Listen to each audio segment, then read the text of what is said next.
नमस्कार, मैं हूं सिद्धार्थ प्रकाश। संभल की गलियों में जो आग भड़की वो सिर्फ पत्थरों से नहीं बल्कि सियासत के शोले से भी सुलगी। सवाल उठ रहे हैं, क्या ये हिंसा अचानक हुई या इसके पीछे थी एक सुनियोजित साजिश?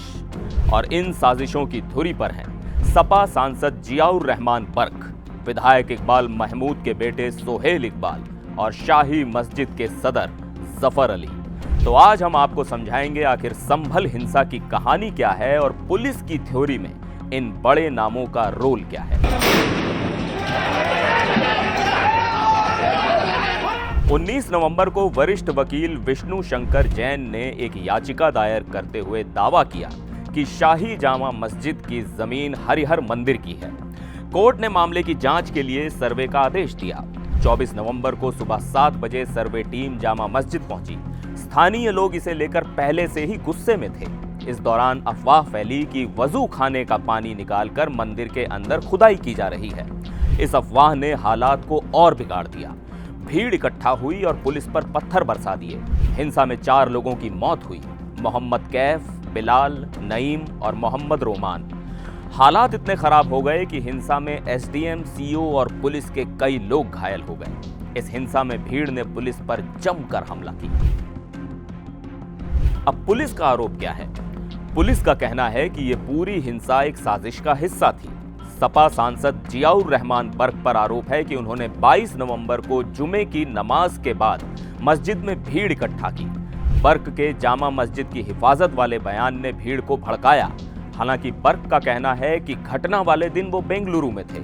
एफआईआर दर्ज होने के बाद सपा सांसद जियाउर रहमान बर्क ने कहा, अगर एक तरफ से गोली चलेगी तो लोग पत्थर नहीं चलाएंगे क्या? उन्होंने इसके पीछे पुलिस और प्रशासन का हाथ बताया। बर्क ने इसमें एक और एंगल जोड़ दिया कि हिंदुओं ने धार्मिक नारे लगाए जिससे माहौल बिगड़ा। प्रशासन का दावा है कि यह सब सोची समझी साजिश के तहत हुआ। प्रशासन का कहना है कि भीड़ 24 नवंबर को जुटी थी, लेकिन दंगा करने का प्लान पहले से तैयार था। उधर विधायक इकबाल महमूद के बेटे सोहेल इकबाल पर आरोप है कि उन्होंने हिंसा के दौरान भीड़ को भड़काते हुए कहा कि जियाउर रहमान बर्क हमारे साथ हैं, हम तुम्हारे साथ हैं, कुछ नहीं होने देंगे, अपने मंसूबों को पूरा करो। बस इसके बाद हिंसा अनकंट्रोलेबल हो गई। अब मजिस्ट्रेट इस बात की जांच करेंगे कि हिंसा भड़काने का असली मास्टरमाइंड कौन था। दूसरी ओर संभल जिला प्रशासन उपद्रव में हुए नुकसान का आकलन कर रहा है, जिसकी वसूली दोषियों से की जाएगी। पुलिस ने एफआईआर में जियाउर रहमान बर्क, सोहेल इकबाल और 700-800 अज्ञात लोगों के खिलाफ मामला दर्ज किया है। एफआईआर के मुताबिक कोर्ट के आदेश पर 24 नवंबर को जामा मस्जिद का सर्वे किया जा रहा था। तभी सुबह करीब 9 बजे 700 से 800 अज्ञात लोग जामा मस्जिद के बाहर पहुंच गए। भीड़ के हाथों में खतरनाक हथियार थे। ये लोग सर्वे की कार्रवाई बाधित करने की मंशा से जुटे थे। वीडियो फुटेज में दिखा कि लोगों ने छतों से पत्थरबाजी की।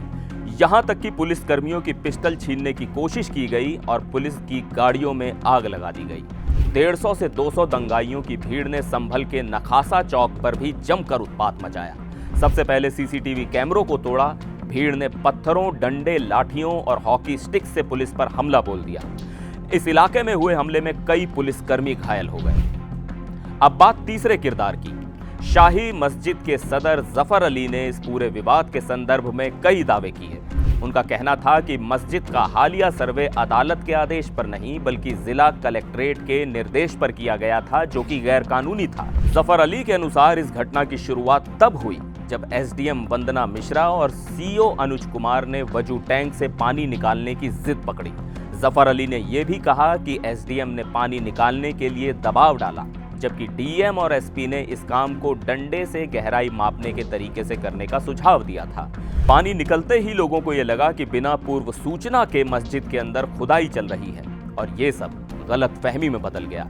जफर अली ने यह भी आरोप लगाया कि एसडीएम और सीओ ने भीड़ को नियंत्रित करने के बजाय दहशत फैलाने का काम किया। जब लोग सीओ से सवाल पूछने गए तो सीओ ने गाली गलौज की और लाठीचार्ज का आदेश दिया। जफर अली के अनुसार सीओ ने यह भी कहा कि जो भी सवाल पूछेगा उसे गोली मार दी जाएगी। जफर अली ने यह भी बताया कि उन्होंने भीड़ को शांति बनाए रखने और अपने घर वापस जाने की अपील की थी। जफर अली का दावा है कि जब डीएम और एसपी ने उन्हें भीड़ को नियंत्रित करने को कहा, तो 75% भीड़ वापस लौट गई। उन्होंने ये भी दावा किया कि पुलिस का ये कहना गलत है कि लोगों ने गोली चलाई। जफर अली के मुताबिक उन्होंने खुद देखा कि पुलिस गोलियां चला रही थी, लेकिन जनता की ओर से कोई गोलीबारी नहीं हुई। अब मजे की बात यह है कि जफर अली ये भी कहते हैं कि किसने अपराध किया, इसका कोई ठोस सबूत नहीं है।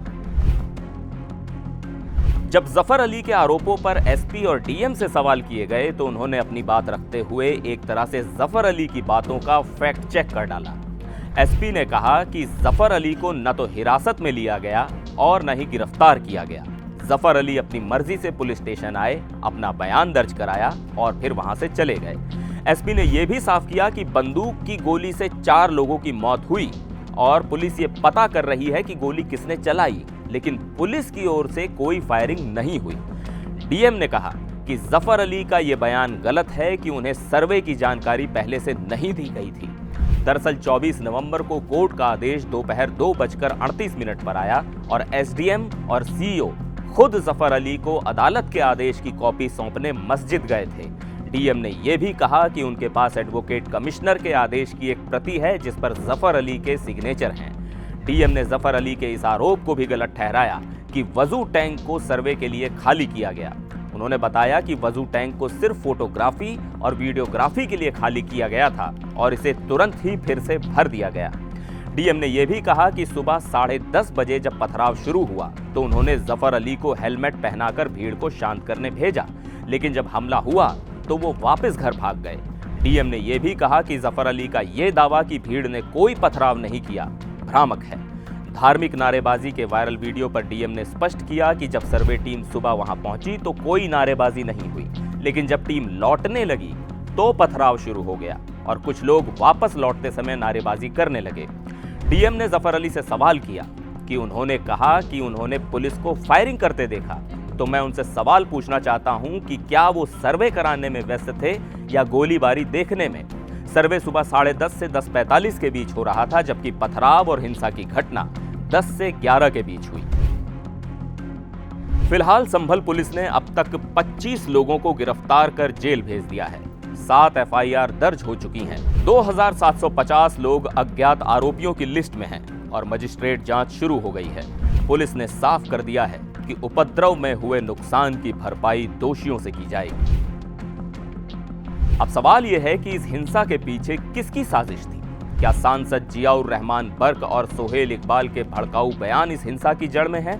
क्या अफवाहों का खेल लोगों को भड़काने में कामयाब हुआ? और आखिर में यह सियासी लड़ाई कब तक आम जनता की जान पर भारी पड़ेगी? संभल में जो हुआ वो सिर्फ कानून व्यवस्था का मुद्दा नहीं है, यह हमारी सामाजिक और सियासी जिम्मेदारी पर भी सवाल खड़ा करता है। आपकी क्या राय है? हमें कमेंट करके जरूर बताइएगा और ऐसे ही मुद्दों पर बने रहने के लिए जुड़े रहिए हमारे साथ। मुझे दीजिए इजाजत। नमस्कार।